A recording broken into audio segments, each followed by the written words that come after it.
BSc third year examination 2022 के लिए botany का first paper plants physiology and biochemistry जो आपके मैक्सिमम 40 नंबर का हुआ है, तो आपको पास होने के लिए 15 या 16 नंबर की आवश्यकता होगी। तो आइए देखते हैं। आपके सबसे पहले आए थे सेक्शन फर्स्ट में खंड अ में वस्तुनिष्ठ प्रश्न, मतलब एक वाक्य टाइप के आए थे आपके, जो टोटल 5 नंबर के आए थे। तो फर्स्ट है इसमें विसरण दाब न्यूनता को परिभाषित कीजिए। अनावश्यक तत्व से आप क्या समझते हैं? कार्बन 4 चक्र मतलब C4 चक्र किस वैज्ञानिक ने प्रतिपादित किया? अवायवीय श्वसन क्या है? फिर पांचवा दे रखा है पादप हार्मोन्स को परिभाषित कीजिए। ये आपके क्वेश्चन आए थे जो क्लास 11 के थे। और अभी तक आपने चैनल को सब्सक्राइब नहीं किया है तो ज़रूर चैनल को भी सब्सक्राइब कीजिए, लाइक नहीं किया है तो ज़रूर लाइक कर देना। फिर खंड ब मतलब सेक्शन बी में लघुत्तरीय प्रश्न जो आपके हर एक यूनिट से 2-2 नंबर के आए हैं।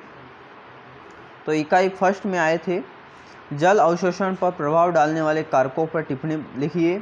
इसके अथवा आया था वाष्पोत्सर्जन व वाष्पीकरण में अंतर समझाइए। फिर इकाई सेकंड में आया था विलयन संवर्धन से आप क्या समझते हैं? फिर इसके अथवा आया था पौधों की कायिकी भूमिका में फास्फोरस का महत्व लिखिए। फिर इकाई 3 में आए थे आपके निम्न में से किसी एक पर टिप्पणी बताइए। C4 पौधों की विशेषताएं, चक्रीय प्रकाश फॉस्फोरिलीकरण। फिर यूनिट 4 में आया था ऑक्सी और अनाक्सी श्वसन में अंतर बताइए। इसके अथवा आया था आपके ग्लाइकोसिस की विशेषताएं लिखिए। फिर इकाई मतलब यूनिट 5 में आए थे पादप हार्मोन्स के विशिष्ट लक्षण लिखिए। इसके अथवा आए थे इथाइलिन पर टिप्पणी लिखिए।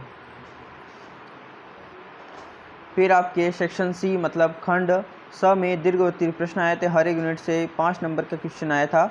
और अभी तक अगर आपका पेपर नहीं हुआ है बॉटनी फर्स्ट पेपर का, तो इस पेपर को मोस्ट इम्पोर्टेंट क्वेश्चन समझकर एक बार पढ़ लेना इन क्वेश्चन को, क्योंकि इधर से इधर क्वेश्चन आ सकती हैं और वेरी मोस्ट इम्पोर्टेंट क्वेश्चन भी थे ये।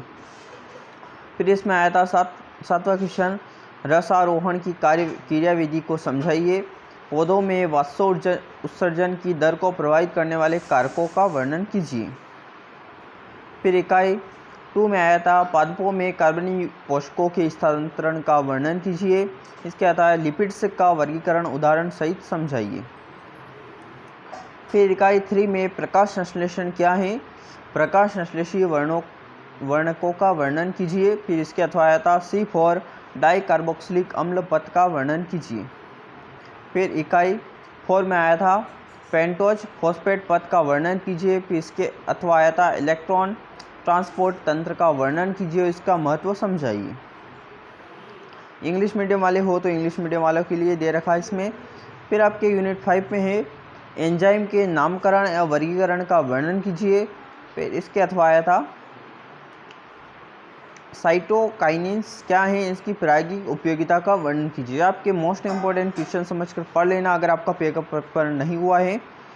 और अगर अभी तक आपने चैनल को सब्सक्राइब नहीं किया है तो ज़रूर चैनल को भी सब्सक्राइब कर लेना और अपना सिलेबस ज़रूर मैच कर लेना कि ये सिलेबस में है या नहीं। अगर सिलेबस में है तो ज़रूर इस पेपर को ज़रूर एक बार पढ़ लेना, क्योंकि इसी टाइप के क्वेश्चन आएंगे और इसी तरह का पेपर भी आएगा।